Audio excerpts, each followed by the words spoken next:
You find out. The way you find out if you're a free agent in sports, what your market is. The market tells you what your value is. And LSU believes, rightfully, this is what we are. We could steal a coach from a school that's in the playoff. That's what we can do.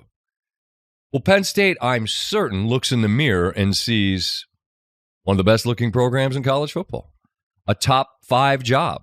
I'm sure that's what they think. And now here you are, and the cycle has... You were early in line. Yeah. People that got in line after you are in the club. You're still standing there. And their folks are furious at their AD, Pat Kraft. And I don't know if Sataki was going to go there. There are plenty of Penn State people. And again, social media, you always got to frame it that it's just the loudest, angriest people being the worst versions of themselves. But that fan base didn't seem thrilled with the idea that this, who's this guy? It was a Kelly to LSU fit in a way that's like, he's not from here. Does he get what we are? And he seems like he's in a great place for him already. Oh, yeah. He stayed where he should have, in my opinion. Like, that's the perfect setup for you. You can thrive there, and your school's thriving. Speaking of Sataki and BYU. But then you don't get him, and then you're like, oh, shit, now what? It's an amazing scenario that they're where they are. Because they might not be what they think they are, but they're still a monster program with monster resources. And it should be awfully telling to people that aren't as good as Penn State are. When you think you're going to be able to just go out there and grab who you want, buddy, you better have a deal in the drawer. It's wild. It's crazy. Really, really, really wild. No, and then, just from a perception deal, like, to your point, LSU gets a guy to leave. But everybody has their rivals, but Ole Miss is really on this one where we are as good as LSU, whatever. I'm not trying to get involved in that at all. Understood. But it makes you wonder when everybody talks about best jobs in the sport, whatever. Like, I would think if it was a top 5 job, somebody would crawl there. And I'm talking about big names. Penn State. Yeah. 100% agree. So I'm just stunned because whatever it isn't, when you say we are, I think you are a great job. A great job. But you are screwed right now for this particular cycle. At least as it relates to high school recruits. Whoever shows up, you guys are just going to run through that money and go portal, and you're going to end up bringing in 50 or 60 guys. What you're going to, whoever it is going to have to do. Yeah, they're going to.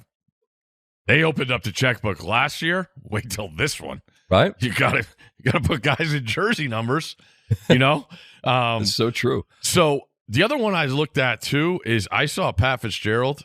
He got introduced last night at a Michigan State win over Iowa. Great night of college hoops last night. Get to that. High level. He's going to be like the lowest paid Big Ten coach.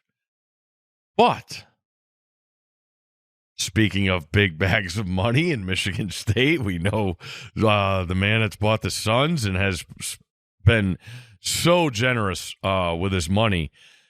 I wonder if now Fitzgerald was in a weird situation, had the court deal, got cleared, got paid from Northwestern. I think that's one of those typical stories that never gets covered at the end as it did at the beginning. Covered at 100-mile-an-hour fastballs at the beginning about 60 minutes, about the scandal. Thing. Yeah. Then it goes away, and it's like, oh, yeah, it's like a bottom line. And yeah, he got cleared. But I do wonder with him saying, give me this because we need that, So I don't know. Penn State's I hope Santa brings Penn State fans a head coach before Christmas. Well, that'll happen. I hope so. But it ain't going to happen before signing day because that's now. And it's nowhere near as bad as when Bill O'Brien took it. Well, what that man did for that university, I'll never forget.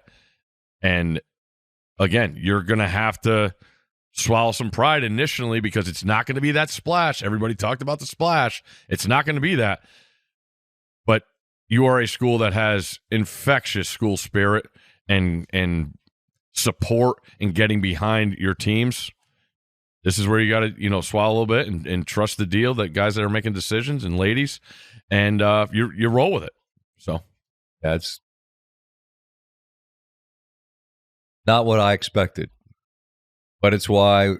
How many times have you heard me say, when you're going to make a move, you better be certain that you can improve your situation. You better know that you're going to do better than you were. And maybe they will. Maybe they will. There's no saying that they won't. You don't have to get everything done immediately. It's just the perception of the moment of getting in line early, still being in line, and how angry your fan base. They were furious before because they were out on James. Now they're out on Kraft because they don't have a coach. It's just not what I expected. I expected Penn State to be in the playoff when the season started. So did you. They're not. No. We're down to the penultimate. What is that word? Where did it come from? Second to last. Oh, okay. I always feel like Russillo would always go penultimate. He would always be. You'd always say it English. We're getting but it's an adjective. Oh, it's the penultimate. Give me. I don't need origin spelling bees. Give me what it means. I just said it's the second to last. What does penultimate mean? Penultimate means it's the last one in a series, the second to the last. That's what I said, right? Why is it so upsetting to you? Penultimate. Because of the waste of words at the beginning. Last, but in a series of things, second to last. Which is what I said. So it's two different things. It's a second to last. The last one comes this weekend, Sunday. So is this week penultimate? Yes. It's week. We had week 0. No, but if it's in a series, it was last week. I don't fucking know, dude. It's the second to last rankings. Week 0, week penultimate. There you go. It's week penultimate. Maybe. Allegedly.